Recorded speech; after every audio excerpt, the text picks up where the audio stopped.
আজ জুমার দিনে বা রাতে দুই শব্দের দোয়াটি ৪১ বার পড়ুন।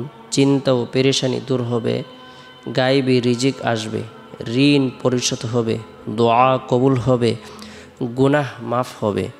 জুমার দিন আল্লাহ তাআলার কাছে অনেক পছন্দনীয় একটি দিন।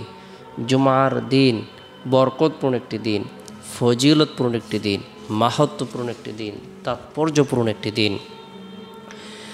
জুমার দিন বিশেষ একটি মুহূর্ত রয়েছে, সময় রয়েছে। কোনো মুমিন মুসলমান যদি রব্বুল আলামিনের দরবারে কোনো কিছু কামনা করে, বাসনা করে, প্রার্থনা করে, দোয়া করে, আশা আকাঙ্ক্ষা ব্যক্ত করে, আল্লাহ তাআলা তার সকল ধরনের জায়েজ হাজতকে পূরণ করে দিবেন, তার পেরেশানিকে দূর করে দিবেন, তার জীবনের যত গুনাহ আছে আল্লাহ তাআলা সকল গুনাহকে মাফ করে দিবেন, গায়েবী সাহায্য প্রদান করবেন।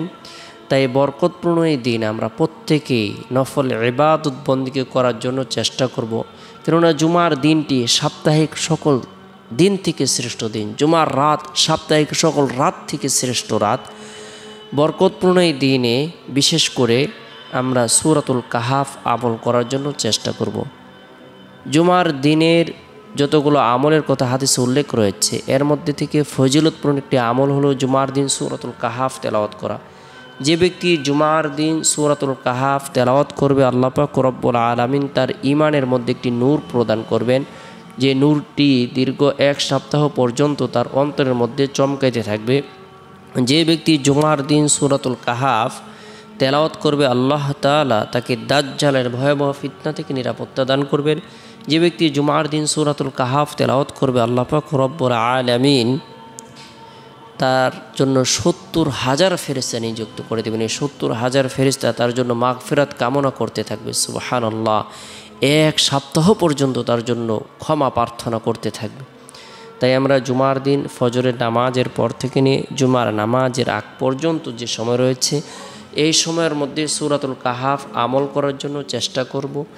পরিবার পরিজনদেরকেও আমল করার ব্যাপারে উৎসাহ প্রদান করব। এরপরে জুমার দিন জুমার নামাজ সম্পূর্ণ করার পর, মা বোনেরা জোহরের নামাজ সম্পূর্ণ করার পর গুরুত্ব সহকারে বরকতপূর্ণ এই দোয়াটি আমরা ৪১ বার আমল করব। হাসবুনাল্লাহু ওয়া নি'মাল ওয়াকিল, হাসবুনাল্লাহু ওয়া নি'মাল ওয়াকিল। আমার আল্লাহই যথেষ্ট এবং তিনি সর্বোত্তম অভিভাবক।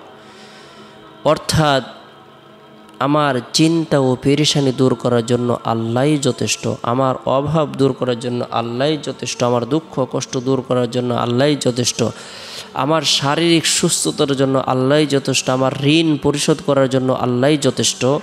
এভাবে মনে প্রাণে বিশ্বাস রেখে হাসবুনাল্লাহু ওয়া নি'মাল ওয়াকিল ৪১ বার আমল করার জন্য চেষ্টা করব। রব্বুল আলামিনের দরবারে দোয়া করব। এরপরে জুমার দিন আসরের নামাজ সম্পূর্ণ করার পর নবী সাল্লাল্লাহু আলাইহি সাল্লামের প্রতি মহব্বত রেখে, ভালোবাসা রেখে, আন্তরিকতা রেখে দুরূদের আমল করব। আল্লাহুম্মা সাল্লি আলা মুহাম্মাদিন নবিয়্যিল উম্মি ওয়া আলা আলিহি ওয়া সাল্লিম তাসলিমা। যে ব্যক্তি জুমার দিন আসরের পরে এই দুরূদের আমল করবে, আল্লাহ পাক রব্বুল আলামিন তার ৮০ বছরের সগীরা গুনাহকে মাফ করে দিবেন। তাই বরকতপূর্ণ এই দুরূদের আমল করার জন্য চেষ্টা করব। এরপরে জুমার দিন মাগরিবের পূর্ব মুহূর্তে পাক পবিত্র অবস্থায় নিরিবিলি এক পরিবেশের মধ্যে বসে রব্বুল আলামিনের দরবারে দোয়া করব। দোয়া শুধু দোয়া নয়, দোয়া একটি ইবাদত। আর দোয়া মুখুল ইবাদা, দোয়া হলো ইবাদতের মগজ। তাই রব্বুল আলামিনের দরবারে হাজত পূরণের উদ্দেশ্যে, রিজিক বৃদ্ধির উদ্দেশ্যে, হায়াত বৃদ্ধির উদ্দেশ্যে, ধন দৌলত বৃদ্ধির উদ্দেশ্যে রব্বুল আলামিনের দরবারে প্রার্থনা করব, দোয়া করব।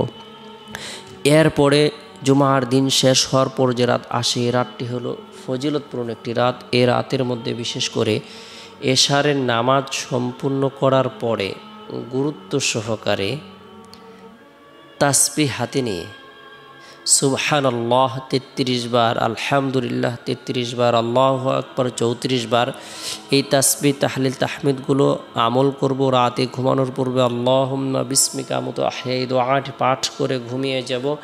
চেষ্টা করব রাতের 1/3 অংশে ঘুম থেকে জাগ্রত হয়ে তাহাজ্জুদের নামাজ পড়ার জন্য। আল্লাহ তাআলা আপনাকে আমাকে সকলকে গুরুত্ব সহকারে আজ জুমার দিনে অথবা রাতে নফল ইবাদত বন্দেগী করার, কোরআন তেলাওয়াত করার, দুরুদের আমল করার, তাসবিহ তাহলিল পাঠ করার তৌফিক দান করুক।